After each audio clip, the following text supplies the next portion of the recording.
Hi guys! I'm Paula. I'm Pam and we're Two Piece Chicks! Na nagbabalik para sa episode 4. Babalik kami with our mics. Kita yes, ba? kita nyo ba ang aming podcasting marathon? God, we're finally legit na kami. Yes, we've made it as podcasters, you guys, on the 4th episode. Yes, akala Hindi nyo naman. kaya. Sana maganda na ang dating ng aming boss sa inyong mga tenga ngayon. Yes! Para go. very DJ na yan. At excited tayo dito sa 4th episode. Correct, Katulad nga ng correct, sinasabi correct. natin last time. Dahil ito yung biggest shift sa aming school life. No? Sa aming mga buhay. Correct. Well, isa sa mga biggest shifts Correct. sa aming mga buhay. So, for today's episode, we will be talking about our high school life. Yes, Okay. this is part 2 of the school life series. Yes, Part 2 naming- of 3.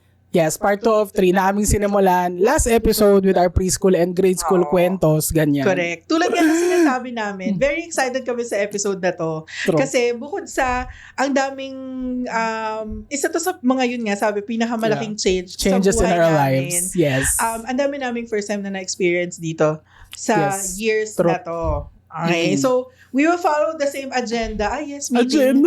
And then, Zoom meeting same yan. na tayo, line of questioning. Yes, Your Honor. And syempre may mga dyan, pasingit-singit na mga anecdotes na dyan. Correct. At syempre, yung mga life lessons na natutunan namin nung high school. Correct, Okay. correct. Pero bago tayo mag-start, gusto ko lang ipakilala sa inyo ang bago naming member ng podcast, si Paula at si Pamela. Yes, Okay. sila ang official two-piece chicks mascot. Ayan. Official chicken mascot ng Two Piece Chicks. Ayan. May distinction naman sila kasi yung si Paula ay merong headgear. Ako yung, Oo. I'm the basic chicken. Oo. I'm the basic chicks. Yeah. Basic ka, ako very extra. Yeah. Okay. Sige na, mag-start na tayo. Mag-start na tayo. Siyempre, mag-start tayo sa pangalan ng ating school.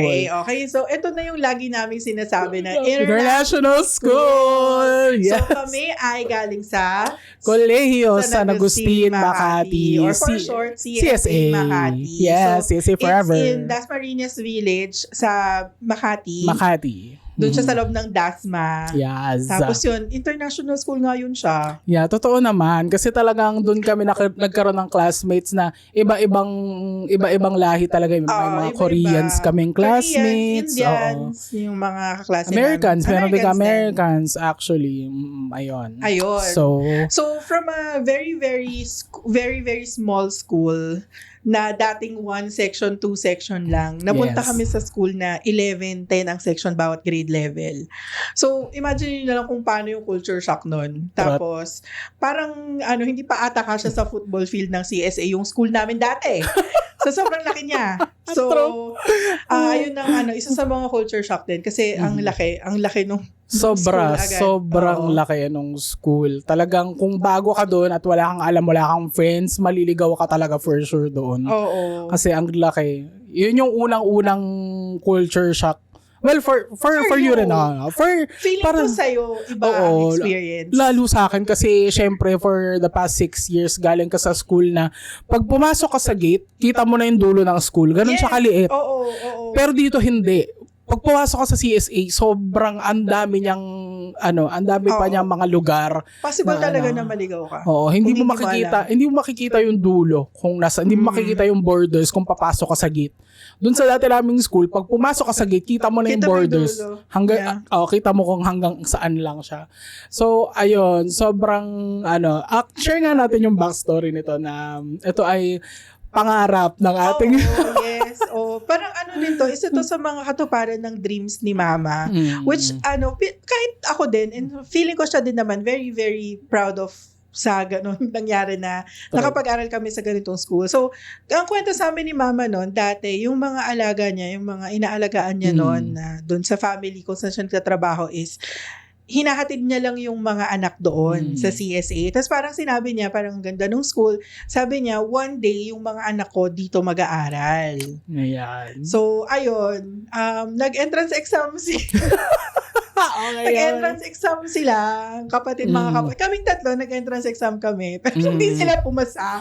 Siya lang ang pumasa. Ako lang ang pumasa, guys. Pero dahil kay Father Rodriguez, Shout out Father Rodriguez. Shout out sa'yo. Shout out sa'yo sa heaven. Yes. sa Heaven, Father Rodriguez, isa ka malaking parte ng buhay namin. True. At buhay ng nanay namin. True. Kasi parang dream come true talaga siya na makapag-aral yung mga anak niya doon.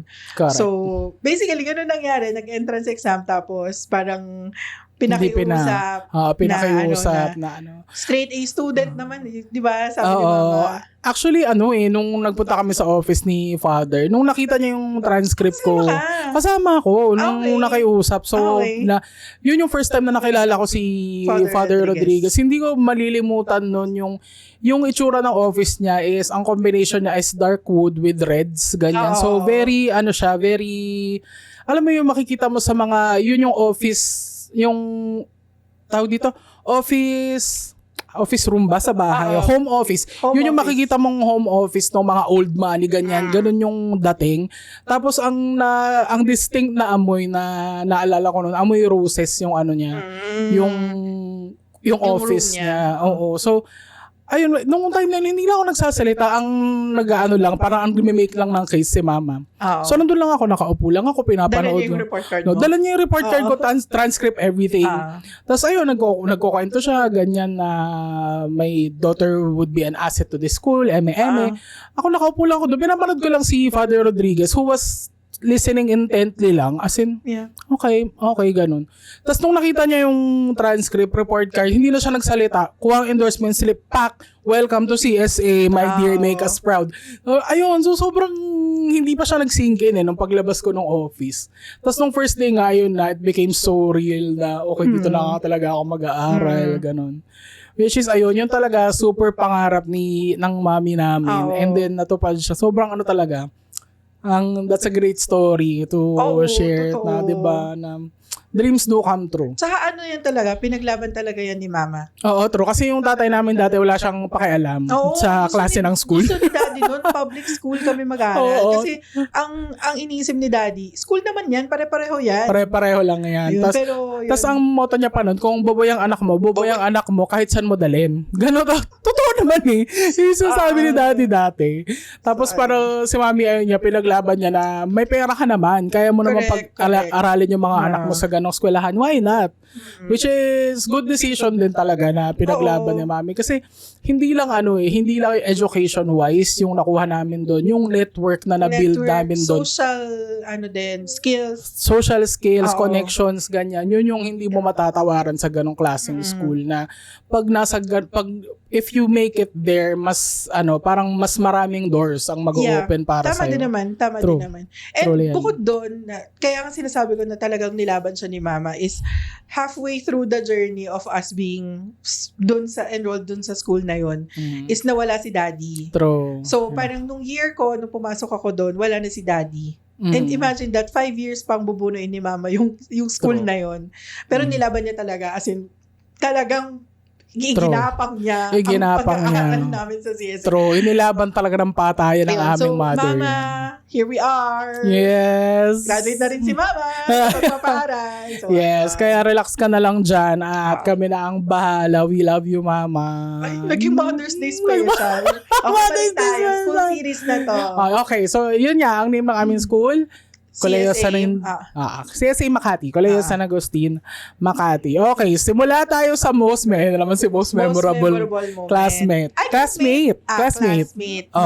Ipupush ba natin si good and bad way? Push natin. Depende kasi, kasi ako parang wala naman akong bad eh. Okay. Pero maraming memorable person akong na-experience o nakilala sa CSA. Okay. So, number 1 na dyan, of course, is syempre, dun sa school na yun kasi, syempre, grade school kami, sa ibang school kami. Tapos, grade 6, gumraduate na kami, may grade school diploma na kami. Trot. Pero sa school na yon, yung curriculum nila is international din. So, meron silang grade 7. Truth. So, hindi ka pwedeng pumasok ng high school nang hindi ka na grade 7. Truth. So, meron kaming extra year. Nag-grade 7 muna kami, tapos yung diploma namin blanco. Correct, ako din. Yun yung graduation namin. Walang laman yung diploma namin. Nag-graduation rights kami. Nag-marcha kami everything, pero blank diploma. Oo, kasi ano na kami, may grade school diploma may grade school diploma na kami. Yun, new student ako ng grade 7. Tapos, yung advisor namin noon, si Miss Paloma. Shout out, Miss Paloma. Miss Paloma. Ang daming generation ng Castro na dumaan sa'yo. True. Our teacher ko yan nung grade 7, si Miss Paloma. Lahat po kami dumaan sa inyong advisory class. So, siya yung advisor ko nung grade 7. Tapos, inassignan niya ako ng buddy or angel. Ang tawag niya angel. Okay. So, angel. Parang siya yung magiging buddy mo. So, lahat ng new student merong angel or merong buddy. So, parang siya yung magtuturo sa'yo. Parang guide sa Parang guide, okay. Siya yung magtuturo sa'yo, sasamahan ka niya. Ba't ako wala? Anyway, hindi naisip ng teacher mo yun. Okay. Miss Paloma, the best ka talaga.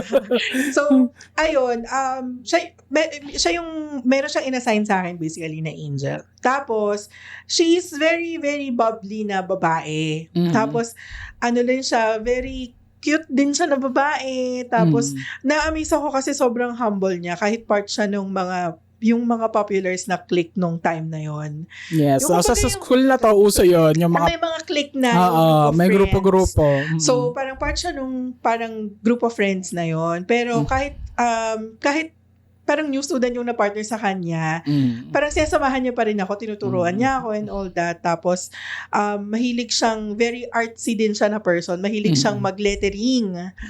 Tapos, naalala ko nung first encounter namin, sabi niya sa akin, syempre nagpakilala ako. Noong time na yun, Paula pa ang pakilala ko sa kanya. Pero syempre na-correct na yun eventually to Paula. So sabi niya sa akin, I don't wanna call you by your first name. I don't wanna call you Paula. Syempre, Inglesera nga siya.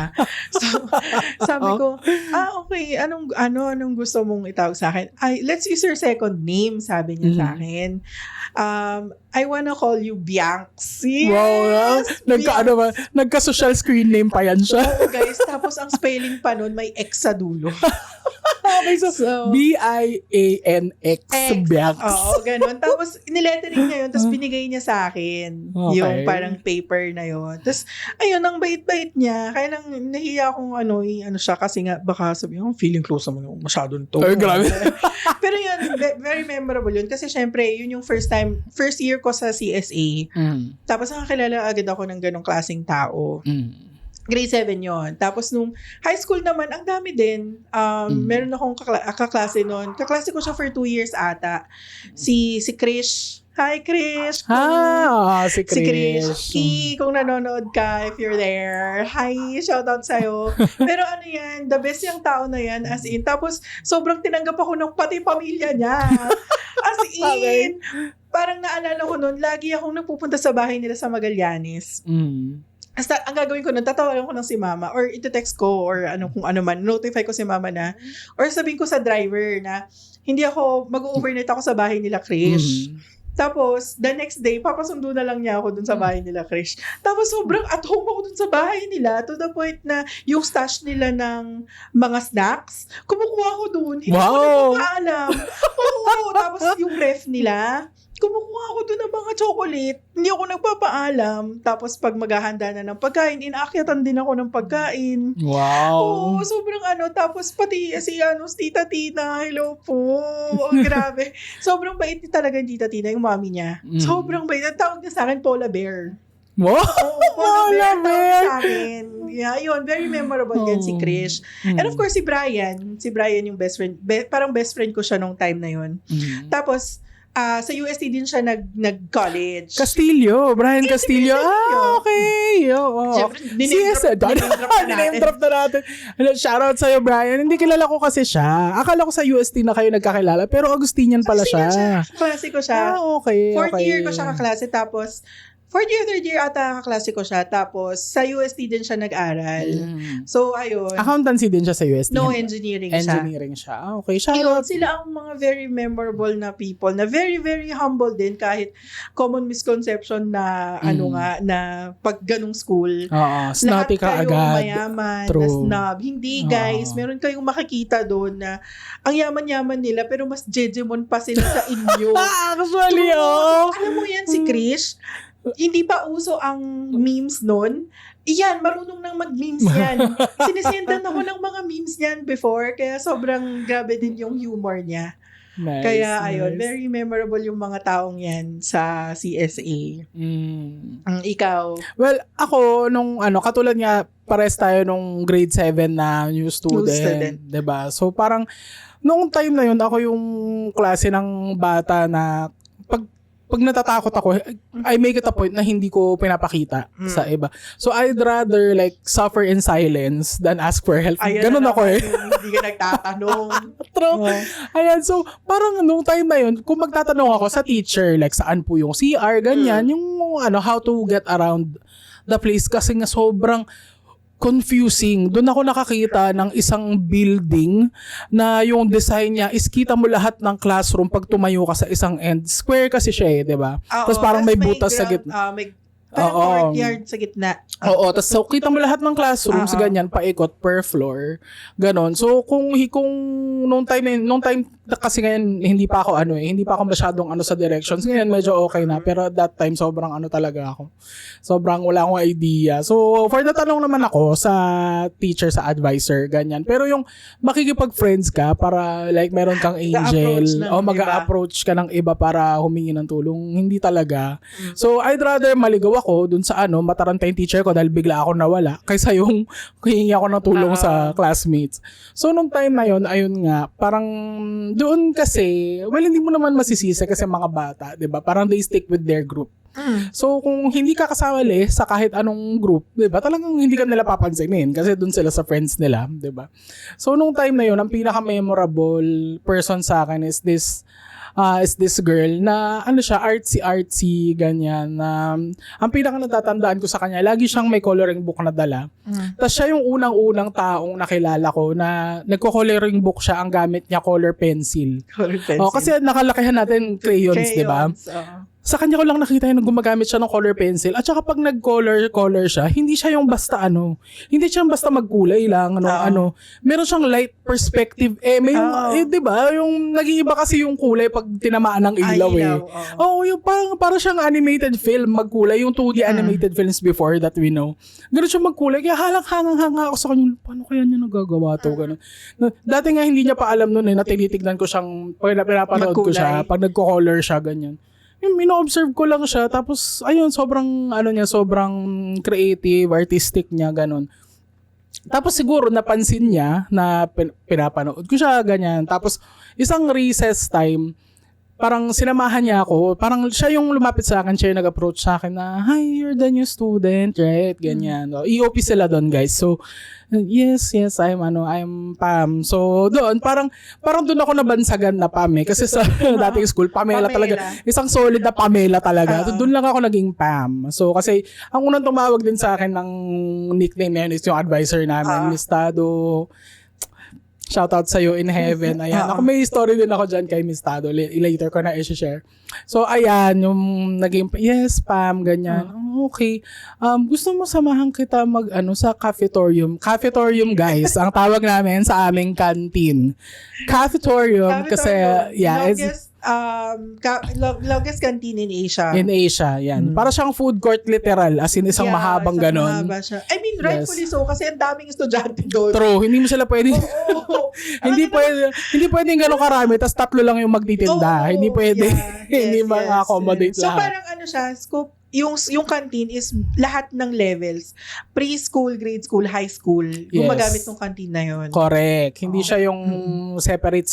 Kaya siya ganun kalaki. Tapos it spans 3 basketball courts. 3 whole basketball courts. Parang kasing haba ng football field Isang natin. buong football field yan. So, ayun. So, syempre, thankful na rin ako na sinamahan niya ako kasi wala akong idea. Ang laki talaga nung first time ko makita. Oh my God. Saka paano bumili? Ay, exactly. Hindi rin ako marunong kung paano bumili. Kasi dun sa dati naming school, si Ate Tessie, mag-Ate Tessie lang kami, okay na. Isang sopas. Isang hotdog kanin na Ate Tessie, okay lang. Oh. Doon kasi ang daming tindera, hindi namin, di ba? So parang ako, okay, paano bumili dito? Tuturuan na rin ako, okay, pila ka dito, ganyan. Babayad You pay ka. for your food and then get your their receipt and then give the receipt to the person serving the food, ganyan. Sabi ko, okay, ganyan. Nung una, nakabili ako kasi kasama ko siya. Pero the next few days na nandun na siya sa friends niya, hindi ako bumibili dun sa mga food. Kasi naluloka ako, ang daming tao, ganyan. So, ang ginagawa ko, dun lang ako sa bilihan ng soft drinks na isang cup na ganun. Yun lang iniinom ko pa tuwing recess, tuwing lunch, ganyan. So, hindi ko talaga, yun, super memorable siya sa akin. Kasi yun, sinamahan niya ako sa canteen, tinuro niya sa akin kung saan pipila bago bumalik sa classroom. Tinuro niya sa akin yung mga CR, library, ayan, yung mga Tapos kung paano bumalik ng Urdaneta Hall. Kasi Urdaneta Hall dun yung sunduan. So, dun nagpupunta yung mga bata para pick upin ng mga nila, parents, drivers, ganon.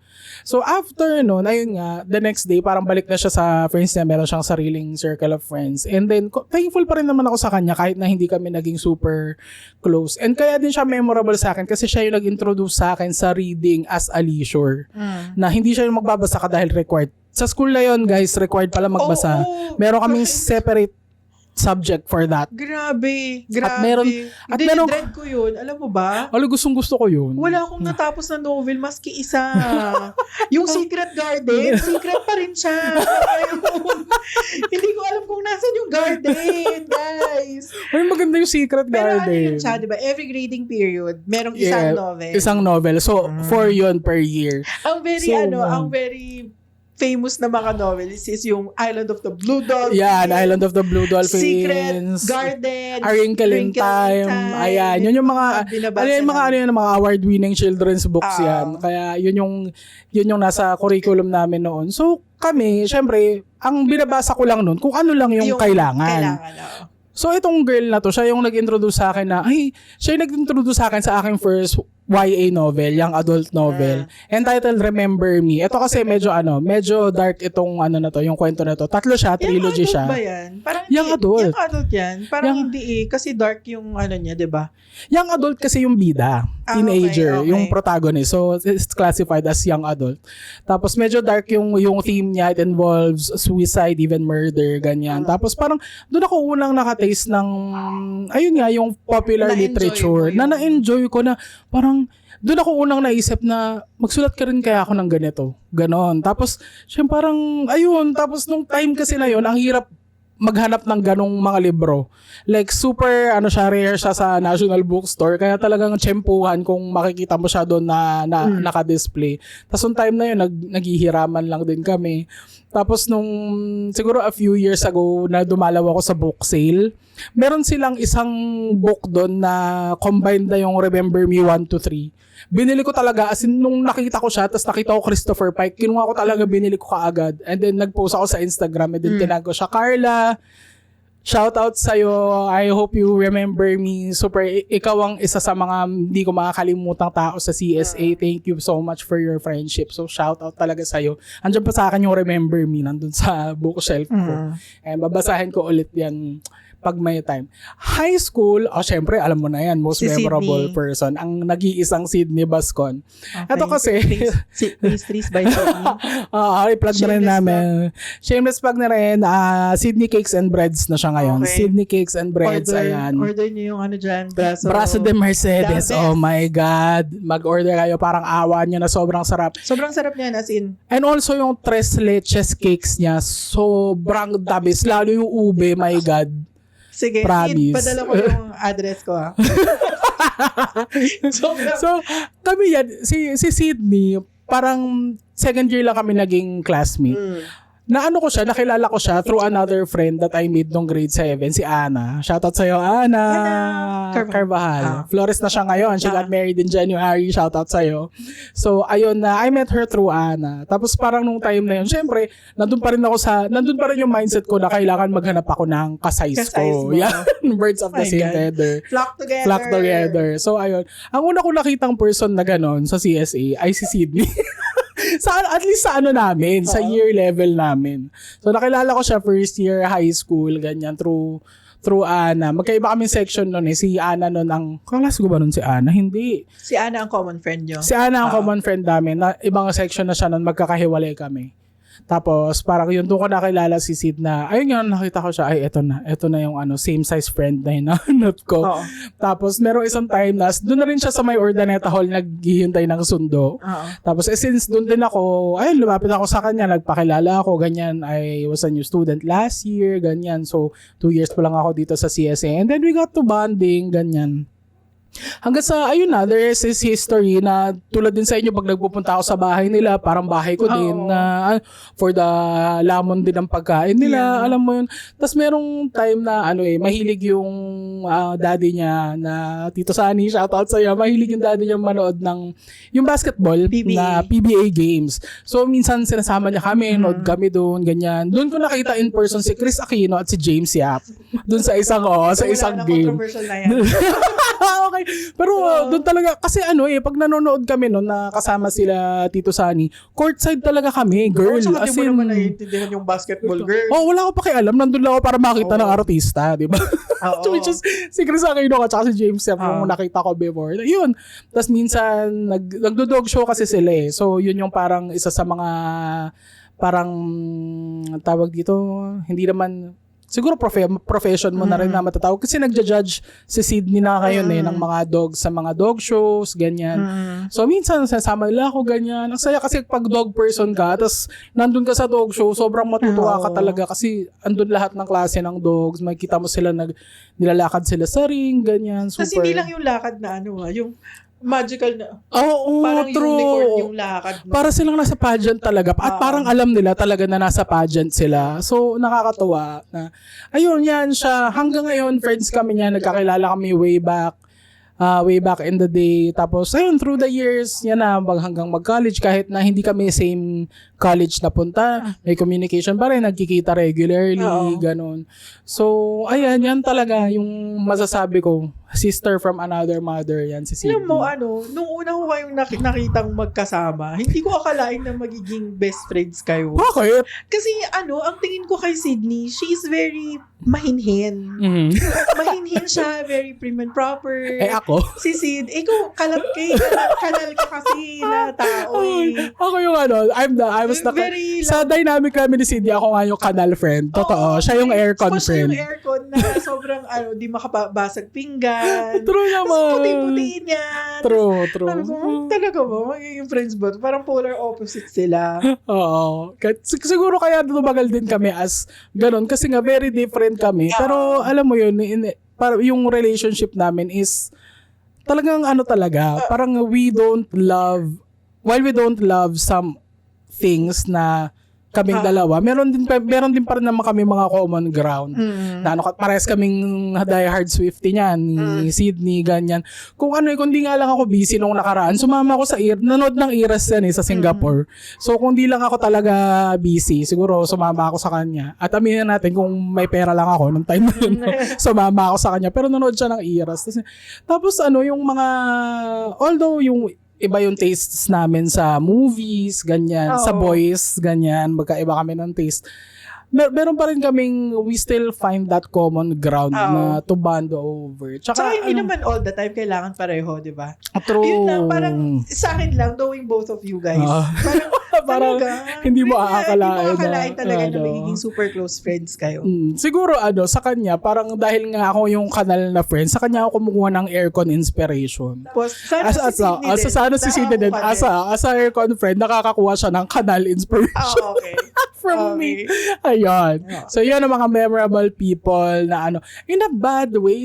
Sabi ko naman, syempre ang bullies given na yan. Oo, given na yan. Okay, tuloy-tuloy ang bullying po, no? Papuntang high school. Saka hindi naman kami magically pumayat nung high school. True, actually. Tama din po kami nung... Parang lumaki pa nga tayo ulit nung high school. Meron talagang tatawag na. Pero mas maraming tao na parang good yung effect niya sa'yo. Kasi merong era talaga na parang harap-harapan yung bullying. True. Yung talaga na, dyan na naman may baboy. Gaba? May baboy na dadaan. Ganon. Parang, tas hindi na siya katulad nung grade school na alam mo na joke lang. Kasi yung grade school kasi hindi naman nila may isip yung effect eh.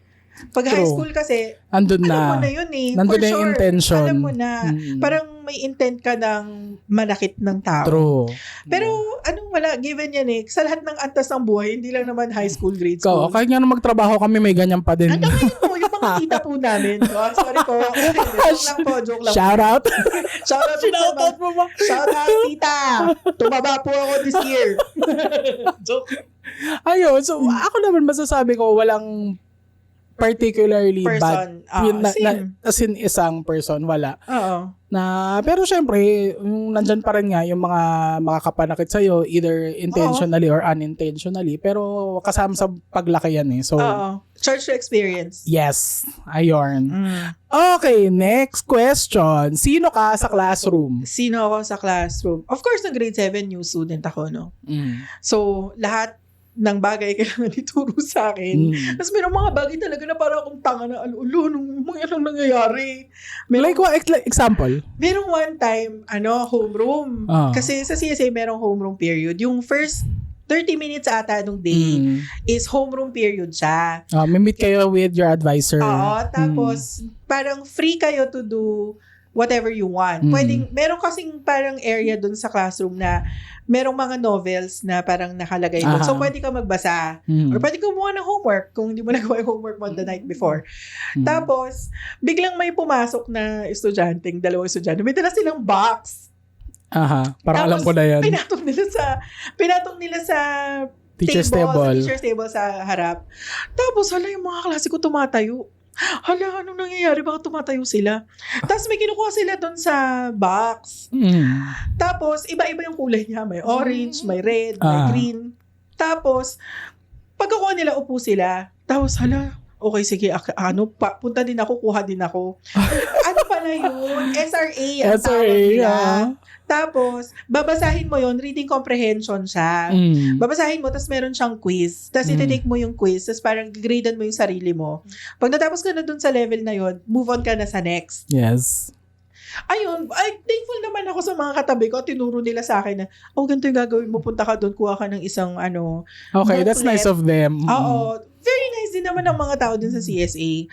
Kaya, ayun, parang ewan ko, ang dami kong new experience kasi talaga nung grade 7 na hindi mo nasabi sa akin as heads up. Kasi yun ganun yung nangyari nun parang may heads up na ako sa mga kailangan ko, sa mga i-expect ko, kumbaga.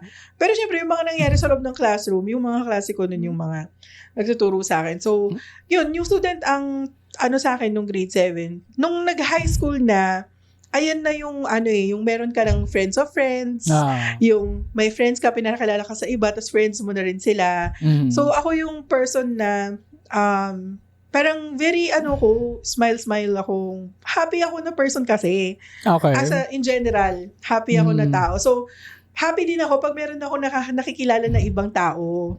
Tapos parang sa sobrang daming friends of friends, parang ang dami ko na rin nakilala na hindi part tong section ko.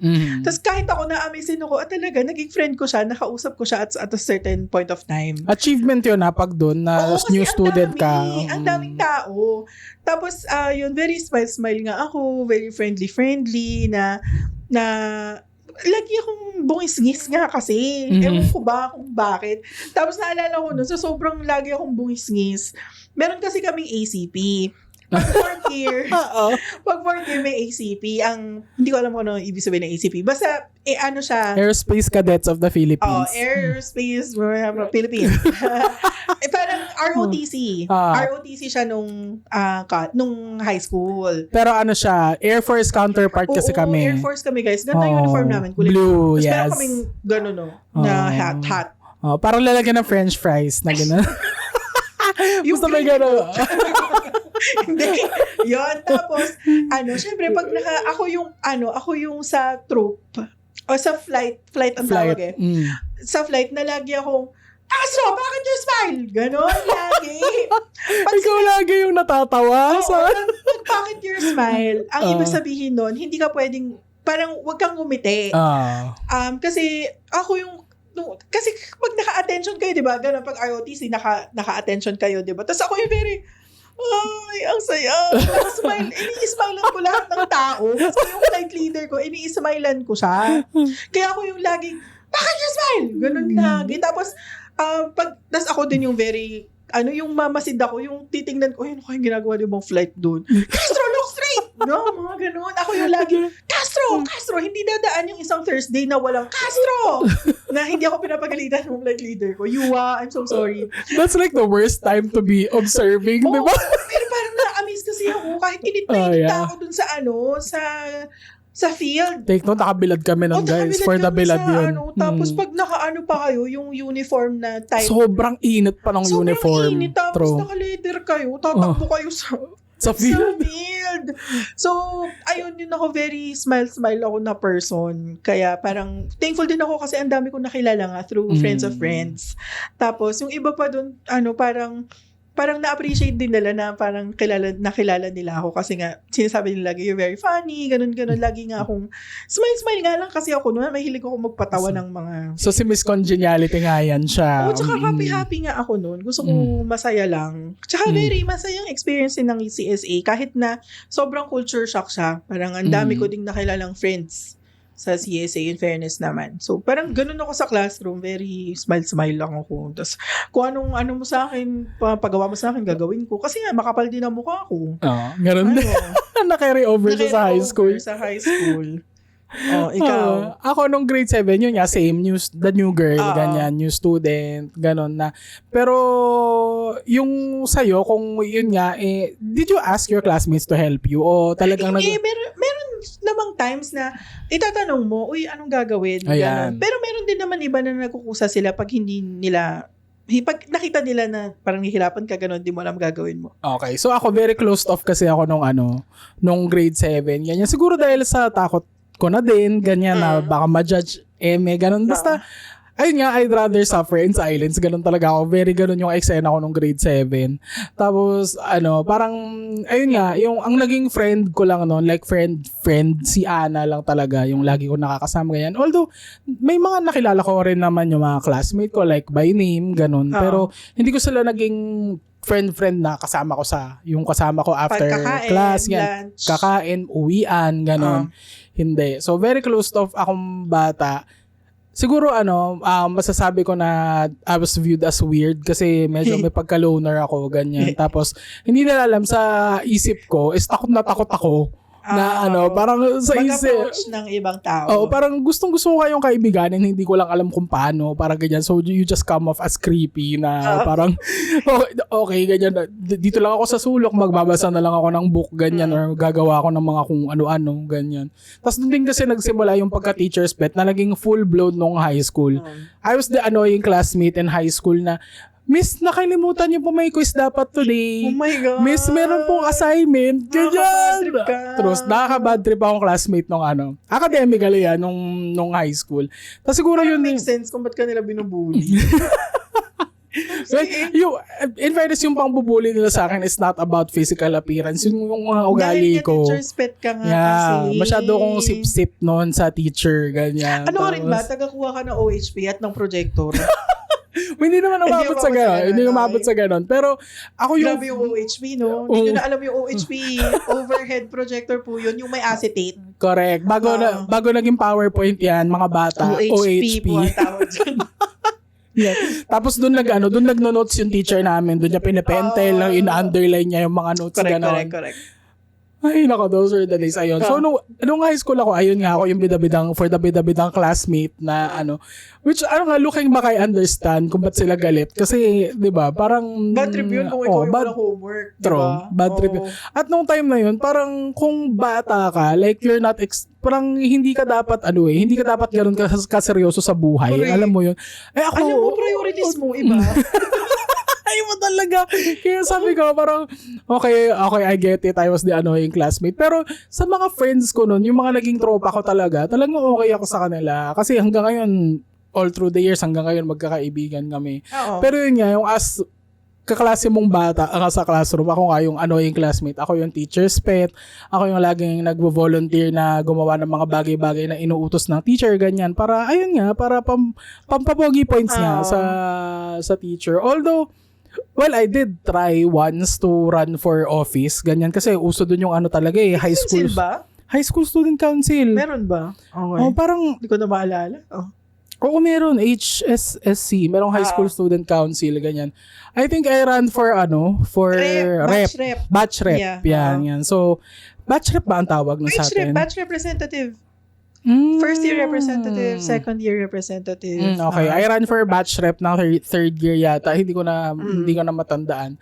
Tapos naalala ko nung nagka-campaign kami sa theater, ako yung may pila ka seryosong alam mo yung lahat sila parang bibo lang, ganyan. Parang ikaw naglatag ka ng plataforma mo. True. Ipaglaban. True. Ang sagot ko doon nung parang, why should your classmates choose you as batch rep? Ganyan. Ipaglalaban ko kayo. Ganon ang mo. Hindi, ko, naglatag ako ng resume, ng achievements ko, girl. Kung ilang eagle lang meron ako. Kung, ganon ako kayabang ng credential. Nilapagan mo ng credential. Dapat hindi na may medal mo. Tapos ang ending nun, ako po ang Reyna. Pero wala, natalo tayo. Natalo ako nung time na. And then after that, hindi na ako nag-try ulit sa government. Ganyan. Tapos, so nag-try na lang ako sa academics talaga, nag-focus. Kaya inilaban ko yung editorship sa Insights. Nag-gold ka ba? Nag-gold ako once lang.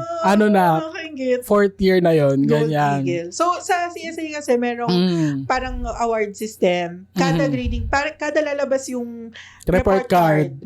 So, blue yung pinakamababa, red, and then gold. So, gold yung pinakamataas na eagle. Like, kung ang average mo ay 95 and above, that's gold, I think. 95 and above. And then, 90 to 94 ay red.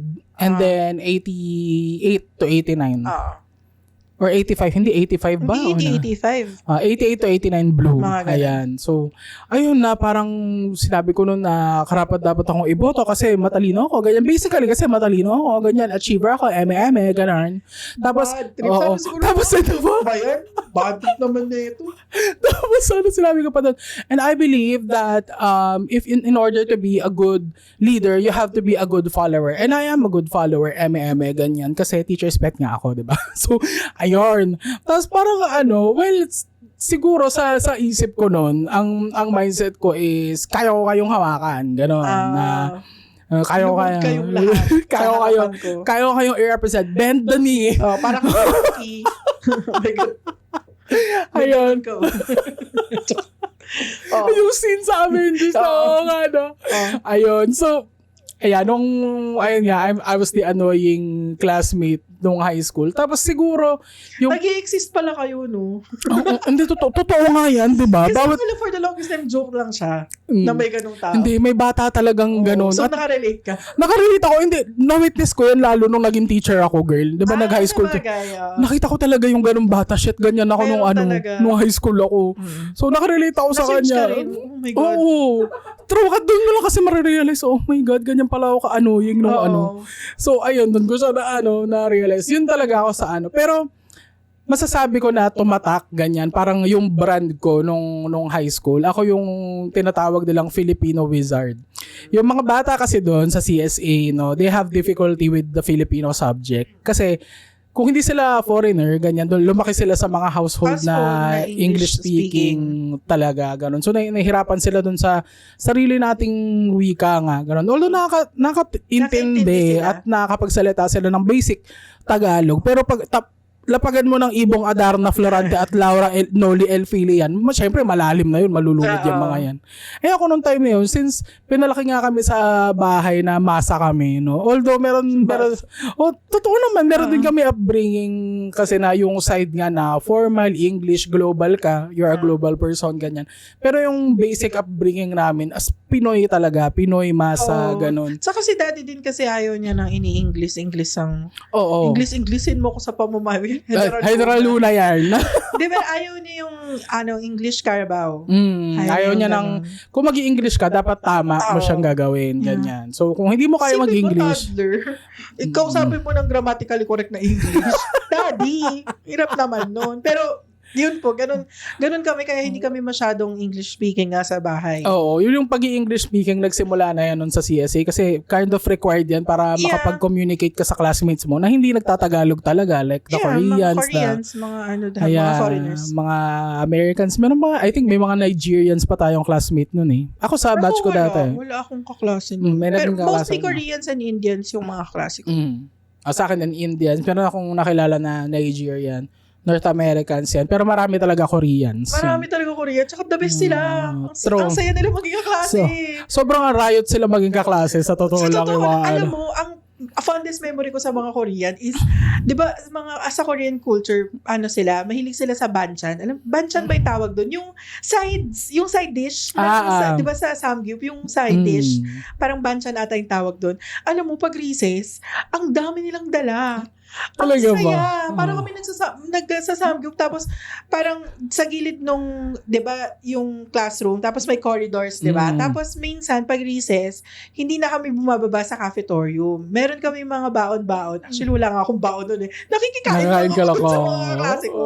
Tapos yung mga Korean, magkukumpul sila doon tapos kanya-kanya sila ng banchan na dala. Nice. Tapos mag-share sila. Tapos ang saya, meron mga rice balls na ang sarap, mga kimchi, bibimbap mga bibimbap. Kaya at saka sobrang generous din nila, nagsha-share sila. Minsan nga nagdadala pa sila ng extra para makakain yung iba. Yun yung fondest memory ko sa kanila. Naman, ang fondest memory ko sa mga Korean ko na classmates, sobrang talino nila, lalo sa math. Ay, oo, totoo. As in, ako talaga ayoko ng math ever since, pati nung high school. Tapos, I remember this one time, geometry throw. Hatest ko talaga sa lahat ng math, geometry ang ayoko. I'm sorry, Miss Cheng. You were a good teacher. Hindi, Miss Cheng, promise. You were a good teacher. Sadyang bobo lang ako sa geom. As in, hindi talaga siya nagre-register. Miss Cheng, mag-comment ka rito ha. Shoutout sa'yo, Miss Cheng. Ayun, the best yan na math teacher si Miss Cheng. Magaling talaga yan. Saka galing yan magsulat ng mga graph. True. Galing niya mag-drawing ng mga diagram sa board. Ayun, hindi ko talaga siya mag-gets. Lalo nung dumating kami sa part na improving. Parang sabi ko, bakit ko kailangan i-prove na triangle? Mukha namang triangle. May rules kasi noon. Yun yung hindi ko maintindihan. Sabi ko, oh my God, I don't get it. Ganyan. Tapos meron nung Korean na nakaklase. Tanda ko siya. Yundo, shout out to you if you're listening or watching this. Si Yundo, sobrang tahimik lang siya na sana Korean. Sana maintindihan to ni Yundo. Okay. Hindi, pero ikukwento ko na lang for the sake na pero na-mention ko naman siya. Shout out to you. I remember you. I hold you close to my heart, Yundo, wherever you are. Ayun. Sobrang tahimik lang siya na classmate, ganyan. Pero makikita mo sa mga exams niya, lalo sa math science yan, sobrang gagaling talaga. At hindi ko alam kung ano pumasok sa isip ko ron. Nasa kanya ako humingi ng tulong. Syempre, i-Englishin ko yun, diba? Kasi Korean yun eh. Sa kanya ako humingi ng tulong. And then, nung tinignan niya yung notes ko, okay, let me teach you. Yan. Tapos, more on hindi siya nagsasalita nung dinodrawing niya lang. Tapos, watch what I do. Doon ko naintindihan kung paano yung proving. Sabi ko, oh my God, ang simple lang pala. So, ang bobo pala ako. Hindi pala mahirap yung lesson. So, hindi pala yung math yung problema. Oo, hindi yung math yung problema. At lalong hindi ikaw, Miss Cheng. Ako yung problema talaga. Bobo talaga ako sa math. Sorry na, Miss Cheng. Kasi sabi ako natin, the best talaga yun na math teacher si Miss Cheng. So, ayun doon. That's it. Sabi, yes, that's how you prove. Really? Sabi ko, yes. Okay, let's do another one. Sabi niya, let me see if you understand. Sabi niya. Tapos yun, doon na ako nag-enjoy mag-proving. Yun, naging favorite subject. Okay, hindi ko pa rin favorite subject sa geometry. Yun yung favorite topic ko sa geometry. Kasi naintindihan ko na siya kung paano. Kasi sa triangle, di ba, 3 angles nga yun. Tapos 360 ang total dapat, di ba? Tapos so, parang i-prove mo na 360 yung total nila? Yes, ganon. Through equations, ganon. Tapos iba-ibang shapes lang, hindi rin triangles. Basta yun yung part na proving sa geometry. At nagets ko siya dahil kay Yundo. Shout out to you, Yundo. Super. Ewan ko kung natatandaan niya pa yung moment na yun, pero ako tanda ko yung moment. Alam mo parang very okay yung mga experience ko dun sa mga kaklase kong international. Actually, oo. Kasi meron akong kaklase dun, Indian naman siya. Tapos ang mahilig siya mag-joke-joke. Hilig niya mag-joke. Ang mga Indians talaga mga makukulit. True. Makukulit sila. Nakakatuwa. Tapos yung meron din akong kaklase nun na Korean. Mas matatas pa siya mag-Tagalog. Kesa mag-English. Okay. Or kesa sa amin. Nagulat ako one time kinausap niya ako. Tagalog siya. Sabi ko, Tagalog to. And dito na kasi siya lumaki noon. Kaya parang ang saya din yung gano'n. Pero pure Korean siya. Both parents Korean. Siya. Yung niya, kasama ata niya sa bahay, mga Filipino. Okay. Kaya siya, natuto siya mag-Tagalog. Kaya parang okay din yung mga experience sa mga foreigners na kaklase. Kasi meron talaga mga klase na tatatak sila sa'yo eh. Tapos in a very good way din. Kasi doon kami na-introduce sa iba-ibang culture, ganyan. Yeah. Kung ano yung mga nakasanayan nila habang lumalaki sila na hindi uso dito. Saka yung alam mo pagkain nila, yung food nila, share nila. Also, sobrang generous nga yan nila. Tapos yun nga, yung mga memory ko sa mga ganyan, super helpful sila sa academics. Kasi sobrang disiplinado sila mag-aral, lalo Korean. Sobrang, talaga yan. Nalala ko naman si Yundo. Ayun, so yung sinasagot natin? Yeah, sino ka sa classroom? Kung saan na napunta. Ayun, sino ka sa classroom? Filipino Wizard. Ayan. I was the annoying classmate na sip-sip sa teacher, ganyan. And then, parang siguro parallel doon sa sa eksena ko na yun na teacher's pet is Filipino Wizard nga na ako yung go-to person pag nahihirapan sila sa Filipino, like paano, anong ibig sabihin nito, paano to intindihin, ganyan. Even yung pagsusulat ng mga sanaysay, ganyan, pag may mga assignment, ganon, diba? Especially essay. Okay, essay. Okay. Especially nung medyo mas intensive na ang aral dun sa Filipino nung Noli Elfili na eh. Kasi medyo high level na yung Noli Elfili na subject. Tsaka malalim talaga. Kahit ako minsan hindi ko siya naintindihan. So, ayun. Pero yun nga. Sino mo? Teacher mo nung Filipino, Noli Elfili? Miss Rabina! Yes! Ako, Miss Camartin ako. Miss Camartin. Okay, kilala ko rin si Miss Camartin. Shoutout sa'yo, sumalangit na Miss Rabina. We miss you. Yes, super. Hindi ko naging teacher si Miss Rabina ever. Super, super legend yan sa CSA. Si Miss Rabina sa Filipino Department. Promise. As in, kung tutuusin, very dark, very political ang Noli and Elfili. Lalo yung Elfili. Pero pag siya yung teacher mo, para lang kayong nagdadissect para lang kayo nagkukwentuhan at siya yung nagkukwento at parang nandun siya nung nangyari yung events ng Noli and Elfili. So, nakakatuwa na nakaka-relate ka na nakikita mo yung mga events na yun na very dark and very political na sa light mo, na sa perspective mo bilang bata sa modern age na, 'di ba? Na hindi na, alam mo yun, hindi naman tayo war-torn, like, diba yung super makikita mo yung super visible yung oppression sa mga tao, ganyan, katulad ng events nga ng Noli Elfili. So, ayun, super saya lang, ganyan. Masasabi mo na din kasi siya, medyo may pagka-strict din kasi dati si Miss Rabina, super, pag wala kang disiplina yan sa pag-aaral, ipo-point out niya, sobrang mapapahiya ka talaga pag pumapasok ka sa klase niya nang wala kang alam. Tapos, ayun, din yan, isa rin yan sa mga nagturo sa akin yan ayun nga yung discipline dapat sa pag-aaral meron ka. Na dapat pag natututo ka, tuloy-tuloy, hindi yung paglabas mo ng school, tapos start ulit the next day, hindi ganun. So, ayan, Miss Rabina, I think 3rd year lang si Miss Rabina. Ang Elfili ko ay Sir Hernandez, nakalimutan ko na yung last name niya. Basta, lalaki na yung teacher ko sa Elfili nung high school. Basta si Sir, not sure kung Fernandez or Hernandez, one of the two. Ganyan. Pero 3rd year, Miss Rabina, Noli. Yan, siya ang namin.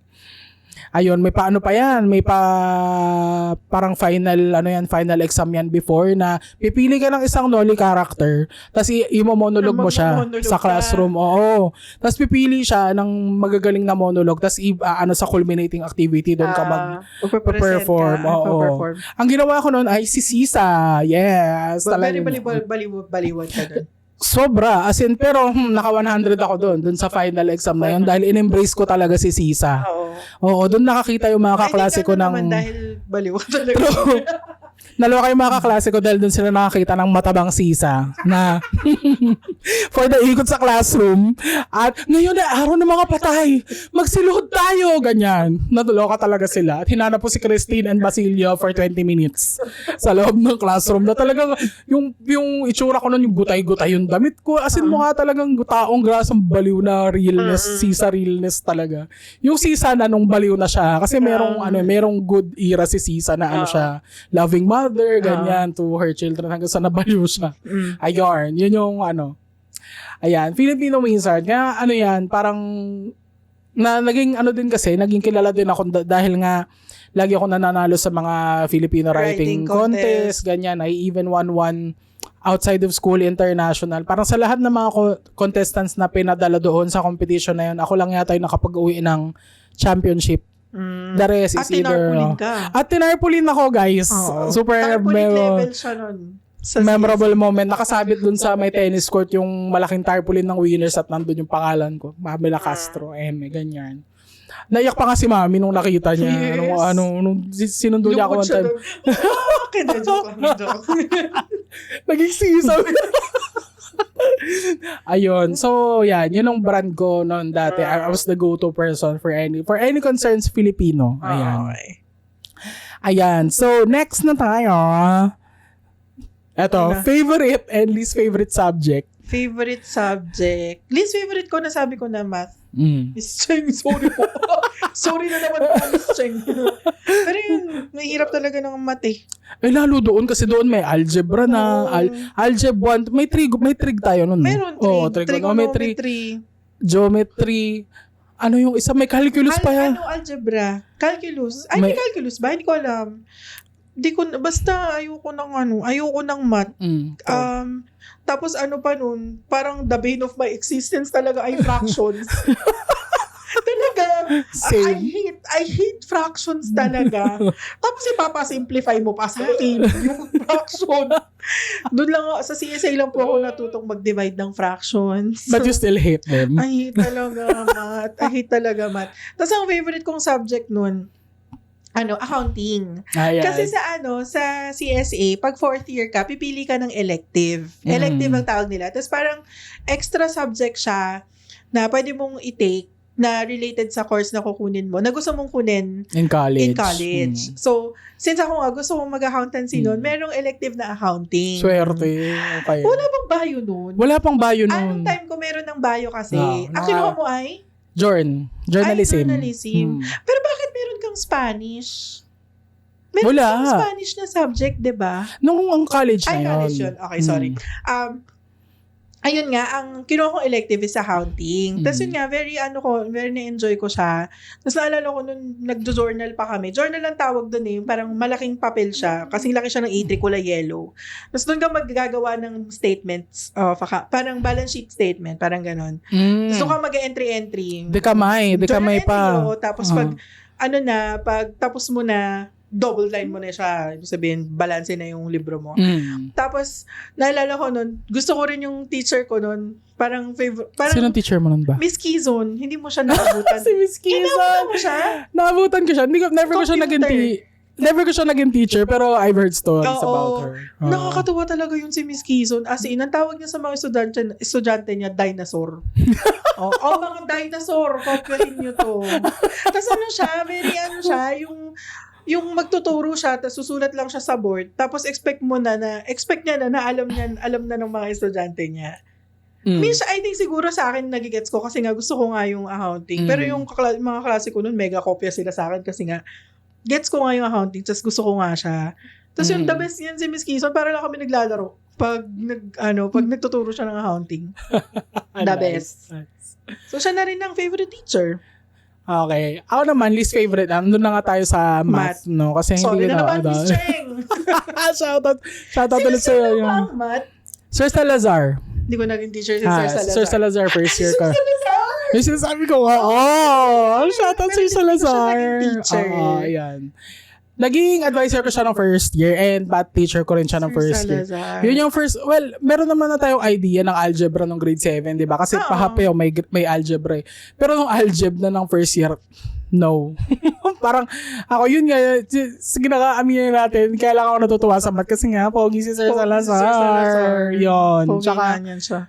Pogi nga yan siya. Tapos super siya, technical kasi siya magturo talaga. As in, ayun nga, kung hindi ka interested dun sa subject, like katulad ko, hindi ako interested sa algebra, hindi talaga makikinig. So, ayun, for the presence lang na nasa classroom ka. Tapos, ang second year ay algebra pa rin. Algebra 2 ba ang second year? Hindi ko na maalala. Hindi ko na rin maalala yung naging teacher. Basta geometry and trig, third year, fourth Third year, fourth year, ganyan. Yung geom, naalala ko yun kasi nga meron akong special memory ng geom. Ganyan. At saka magaling talaga si Miss Cheng. Ulit-ulitin ko, Miss Cheng, best math teacher ever. It's not you, it's me. True, it's not you, it's me. Sorry mo. Okay, it's not math. Okay, ako talaga yung bobo. Grabe. Okay. Kaya mo si Mr. dito. Okay, friends ko yun sa Facebook si Miss Cheng. Ayun, least favorite talaga math. Sorry, ayoko talaga. Ang favorite ko nun, tie between bio, chem, hindi chem, sorry. I'm sorry, Miss Bato. Si Miss Bato ang chem ko nun eh. Bio, physics, and Jorn. Yung elective ko na Jorn. Oo, kasi dati, gusto ko sa... Sino mo, teacher mo sa Jorn? Miss Dehilia, shout out. Yes, Miss D. Akala ko si Miss Fule, hindi. English teacher ko si Miss Fule. Yan, nung fourth year, ganyan. Bio kasi ako talaga, gusto ko talaga anything about living things, ganyan. Science of living things ako leaning toward. Versus... Talaga, humawa ka ng palaka? Well, nung college na. Pero nung high school, nag-dissect din kami ng palaka, pero minimal contact ako. Yung arte yard. Ako talaga, hinayaan ko yung groupmate ko noon na siya yung mag-handle ng palaka. Ako talaga. Well, kasi nung time na yun, hindi pa ako masyadong din na medyo may takot ka sa palaka. Takot pa ako noon, ganyan. Pero nung college, although may takot pa rin, pero syempre nung time na yun, you have to suck it up na kasi matanda ka na noon eh. Tsaka yung prof nyo noon, hindi na kayo ibe-baby. Dapat na kayo. Well, more on that sa college episode. So, ayun, bayo kasi anything about living things talaga na science. Mas leaning toward ako sa science of living things versus non-living things, yung mga chemistry, ganyan, integrated physical science, mga ganun. Pero na-enjoy ko ang physics. Na-enjoy ko yung math ng physics. Kasi ang physics, simple yung math niya. Parang borderline arithmetic lang yan. Hindi katulad ng, na ang dami niyang cheche boreche. Tas ang physics din kasi pag naiintindihan mo yung laws, it applies to everything. So hindi, 'di ba? Hindi mo kailangan ng hindi kailangan ng paulit-ulit mong minamaster ganyan. Basta yung basic alam mo na yan, ma-apply mo na siya across the board, everything. Naalala ko noon, isa ako sa mga parang merong isang periodical test na sa buong batch, 2 lang kaming naka-perfect nung physics exam. Tapos yung isa ay taga-honors class. Ako ay taga-normal class. Ganyan. So, nasa laylayan ng lipunan. True, pero nung time, isa ako sa mga naka-perfect ng physics. Yes. Love ko talaga yung physics kasi magaling din yung teacher ko noon, who is Miss Pagtakahan. Shout out. Yan si Miss... Teacher mo, hindi ko naabutan na ata. Or hindi ko lang siya naging teacher. Or baka hindi mo lang naging teacher. Yan si Miss Saidi. Sobrang galing yan magturo ng physics, as in maintindihan mo talaga as iba eh. Alam mo yung meron kasing mga nagtuturo ng, alam mo yun, yung may turo lang pero siya talaga makikita mo yung application kasi talagang dinedemo niya na sa klase, ganun. Tapos ayun, yung join, sobrang, alam mo nung nag-join ako nung high school, nung 4th year, ganyan. Yung mga kabatch ko sa CSA na nakita ko nung first year college sa UST, lahat sila nagtataka ba't ako naka-white. Kasi sila naka-AB uniform. Oo, sila naka-AB uniform. Akala namin AB ka, ba't ka naka-white? Sabi, ano ba kinuha mo? Sa BS Bio. Sabi, akala namin nag-join ka kasi join ka nung diba? Nung 4th year. Sabi, Ay, hindi, nagbayo ako. Sabi, pre-med ako. Sabi, Kailangan gusto pa rin ang pangarap ng tatay ko. Kailangan maging doktor ako kasi sabi ko, when I grow up, I want to be a doctor. Ayun, pero na-enjoy ko yung journey kasi more on ano talaga siya. Tuturuan ka kung paano magsulat in a truthful way. Journalism yung focus nyo truth. So, ayun, more on ano siya, parang news writing, ganyan, editorial writing. Tapos dun ko natutunan yung difference between candid picture and action picture. May difference yun, ganyan. So, pag action picture, sila yung kinukunan mo ng picture nang hindi nila alam na merong kumukuha ng picture. As in, makatotohanan. Pag candid, may ano sila, may alam sila kahit paano, parang ganun. Ayan. Ewan ko, candid ka.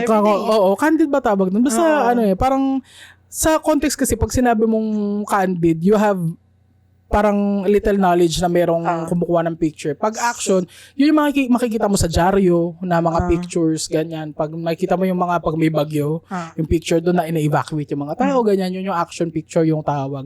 Tapos so, ano pa yun? next time, para makatotohanan yung picture, hindi take a candid photo of me. Take an action picture of me. Ayun, take an action photo of me. Para makatotohanan. Okay. Kung gusto mo maging makatotohanan. Pag candid, medyo nagsisinungaling pa kayo nun. Kahit na by definition, ang candid na honest, diba? Pero hindi. Doon tayo sa action picture. Ayan. Yun din yung tapos meron pa kami nung project na gagawa ka ng news program. Oo, may video kami nun. Ay, ano kayo sa audiovisual room. So for the kami nun, blazer, ganyan, may mga anchor, may mga nag-ano pa nun. May weatherman. May weather report, ganyan. Basta news program talaga siya. Ganun yung project namin. Tapos meron pa kami project na gagawa kami ng sarili naming newspaper. Yan. Tapos ang pangalan ng newspaper namin nun ay Fidipidis. Alam mo kung bakit Fidipidis? Siya yung Greek, I think Greek person, hindi ko alam po sa mythology siya na kung mythology ba siya. Basta si Fidipidis, siya yung runner dati noon sa lugar nila, siya yung tagapagbalita. Siya yung umalohokan.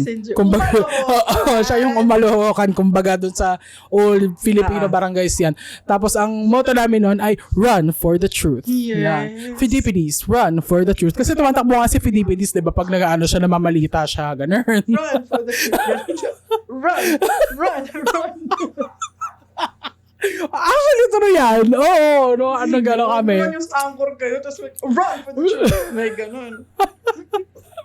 Oy, malaki. Maganda yung grade namin doon na. As in, super proud ako doon sa project namin kasi talagang super pinaghirapan namin. At lahat nag-participate. Hindi yung parang eksena na isa lang yung gumagalaw tapos share na lang sa grade yung iba. Hindi, lahat kami talaga nag-pitch in kami doon sa project namin. Kasi elective yun kumbaga interest ng lahat ng tao nandun. True, exactly. So, yun din yung masaya. Yan yung lahat kayo gusto yung ginagawa nyo. Mas madali ang teamwork pag gano'n actually. Correct. So, ayun, yun ang aking favorite subject. At least favorite subject. Okay, we're down to our last two. Ang ating most memorable at most embarrassing. Most memorable moment ko. Ako, isa sa mga memorable moment ko ay hindi sa loob ng CSE. Pero within the parang years na yon. Okay. Kasi naalala mo dati, merong year na... Pero taga-CSA naman tong mga people involved. Oo, kasi high school to Okay. Merong time kasi noon na merong year na lahat kami nasa CSA, kaming tatlong magkakapatid. Ako, si kuya, si ate. Okay. Tapos, yun na rin yung time na iisa na lang yung driver namin. Yes! Daming driver. Kasi syempre, kami ni kuya, nung hindi pa kami sa CSA, may sarili kaming driver. Tapos meron ding driver si ate papuntang CSA. So, nung ako na lang yung nandun sa akademya, sa ASBT, may sarili akong driver. Tapos ngayon, isa na lang yung driver namin. Tito Nonong, hello sa'yo! Shout out! Siya yung driver namin. As in, since bata pa kami, na yan, as in hanggang dikit na yan ni Daddy. Driver na yan siya ni Daddy. Tapos siya yung driver namin sa CSA. Tapos, naalala ko nun, bagong bili yung Pajero ni Daddy. Pajero? Mitsubishi ba yung Pajero? Mitsubishi. Mitsubishi. Bagong bili yung Pajero niya. Kulay navy blue. Tapos, ang habilin sa amin ni Daddy, bawal kaming kumain dun sa loob ng sasakyan niya. Alam ko na yan. Dun sa loob ng sasakyan niya. Tapos, yung driver namin, si Tito Nonong nga, siya din, alam niya na bawal kumain doon sa sasakyan. Pero ang ginagawa namin bago kami umuwi, nagda-drive-thru kami sa McDo. Tapos, nung time na yun, yung BGC ngayon, hindi pa ganun yung BGC ka-develop. Hindi pa siya hindi building dense, as in puro parking lot. Talahiban siya, as in. Tapos, papark kami doon sa isang street doon sa BGC. After namin mag-drive-thru, kakain kami dun sa sasakyan. Tapos i-air out namin yung Pajero. Para hindi halata. May McDo. So, uwi kami. Tapos yun, hindi malalaman ng daddy na kumakain kami. Tapos nangyayari yun. Siguro mga once or twice a week. Tapos merong isang beses, natapon yung Coke sa loob ng Pajero. Nandun ba ako nun? Nandun tayong tatlo yun. Yun. Natapon yung Coke. Grabe talaga, para akong hindi ko alam kung anong gagawin ko. Kasi hindi ko alam kung paano ko explain kay daddy. Daddy, nabasa yung leather mo ng Coke. Malagkit siya ngayon. Hindi ko talaga, parang all the time pa uwi, yung on the way, yung drive pa uwi, iniisip ko kung anong explain ko kay daddy kung bakit natapon yung Coke. Kasi kung natapon yung Coke, ibig sabihin malalaman niya kumakain kami dun sa loob ng sasakyan niya. Pero hindi ko na alam, hindi naman ata nagalit si daddy nun. Parang pinalinis na lang yung sasakyan. Kasi parang ewan ko, siguro alam din siguro ni daddy nun na itong mga to, kumakain din naman itong mga to. Kunyari pa kayo Kunyari pa kayo, hindi ko alam. Gano'n. So yun, memorable yun. Tapos, ang dami kong first time na na-experience sa CSA, like, yung ma-invite sa Lakwa. Yeah. Lakwa. Alam niyo ba yung Lakwa? Ang tawag sa Lakwa, Lakwacha. Yeah. So, ibig sabihin, magmamall kayo. Yung CSA kasi, parang pwede mong laharin yung SM Makati and Glorieta. Malapit lang siya, walking distance lang. May-invite sa Lakwa, yan, yung mga memorable moment din. Lakwa, tapos kayo, mag-picture card. Ay, picture card! Picture card ba tawag doon? Picture card. Yung magpapapicture kayo, tapos ipiprint sa PVC card yung picture nyo. True. Yung parang remembrance nyo. Ganyan. Yun yung mga memorable moments. Ang saya-saya sa CSA talaga. Na-invite ka pa rin sa Lakwa. Let's go Lakwa at Glo. Lakwa siya. Punta tayo sa mall. Tapos hingi ako ng allowance kay mama. Noong una ko pang narinig yung time na yun, Lakwa siya lang naman yun. Lakwa pa kayo. Pero Lakwa. May Q. May Q sa gitna. L-A-Q-U-A. Lakwa. May H sa dulo. Weird. Ba yung sa mga memorable mo? Yung ako first time ma-invite sa mga ganyan-ganyan.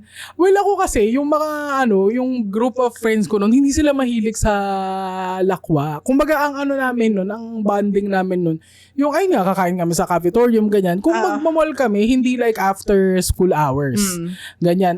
Yung weekend na, yan, ang bonding namin ni Sydney. Punta kami sa PBA game, ganyan. Kakain kami sa labas, nood kami ng, hindi nood ng movie, as in more on, kain lang sa labas. Ako masasabi ko, ng movie, more gala-gala lang sa mall. Ako nung time na yun kasi hindi pa ako mahilig sa movie. More on gala-gala lang talaga. Kaya yung picture card na yan, nandiyan ko na alaman niya. Yung wallet namin ng kapal. Kasi puro picture card. Kasi isang perasong picture lang yung pwede mong ipaprint. Tapos ang mahal pa nun dati. Tapos ang available lang na font ay Comic Sans. Tapos yung background sobrang taki na, kundi bright pink, super, Galaxy.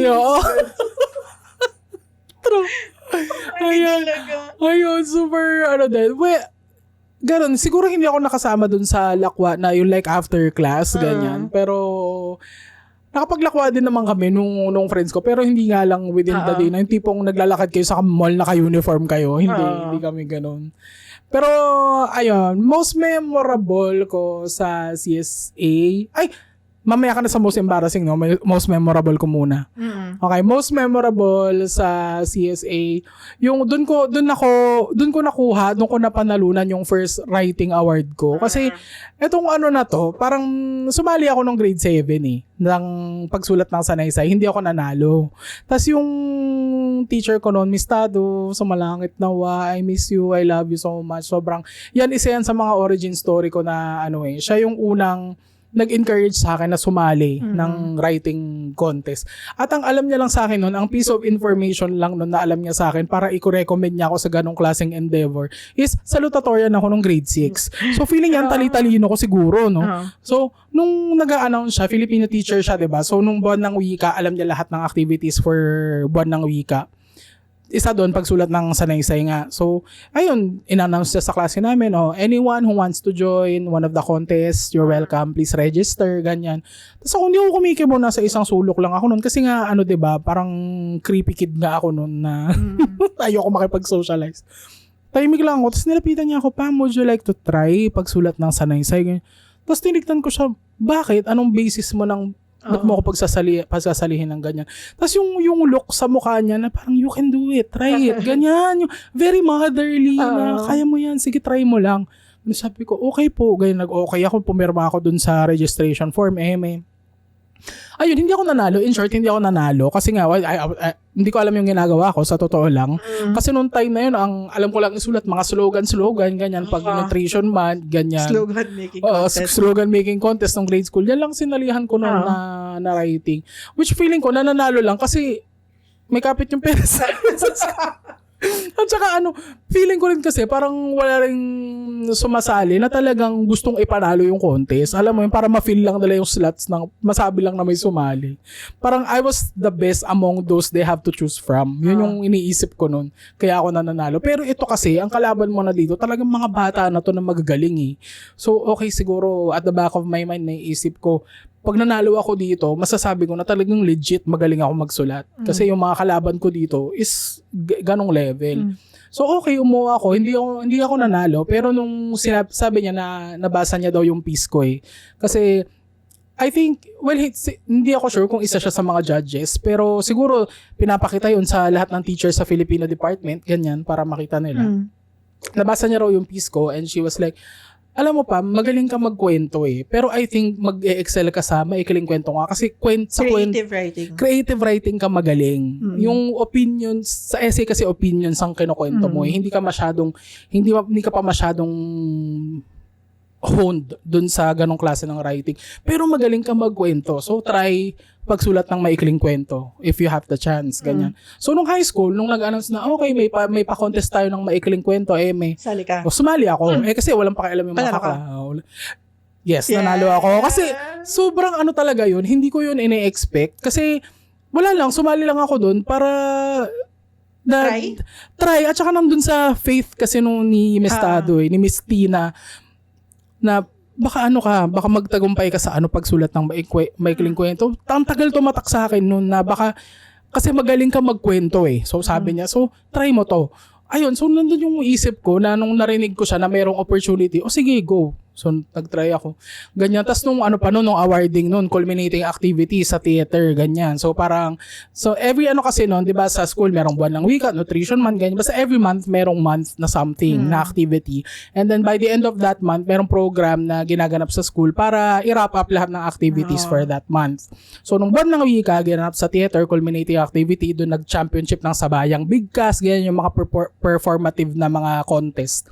Tapos nung huli, syempre awarding na lahat na sumali ng pagsulat ng sanaysay, maikling kwento, tula, ganyan. Meron pang dula, ganon, mga impromptu speaking, mga ganyan, dami na contest. So, ayun, tinatawag na sa stage, diba? Mula sa para sa pagsulat ng maikling kwento, ganyan. Ang nanalo ay ganyan. Pamela Castro ng 1D. Tapos yung mga kaklase ko, nagtayuan sila. Tapos ginagano nila ako, hoy, tawag ka, nanalo ka ng maikling kwento, ganyan. Sabi ko, totoo ba? Ganyan. Para sa isip ko, hindi ako makapaniwala na nanalo ako. Kasi sa isip ko, yung mga kalaban ko, posible mas magaling sa akin. Parang ako yung saling kit-kit lang doon. Ganon. Tapos nung nasa stage na ako, bongga, may medal. Yun yung first writing medal na napanalunan ko sa buong buhay ko. May medal, ganyan. So nakatayo ko dun sa stage, kasama ko yung ibang mga winners, syempre picture, ganyan. Hanggang sa pag-uwi ko, hindi ako makapaniwala na nanalo ako, ganyan. Pinakita ko kay daddy yung medal, ganyan. Okay, what's new? Panalo ka, what's new? Ganun yung tatay namin pag nagtatagumpay ka. New lang, pag natalo ka, yun yung hindi okay. Parang okay, ganun.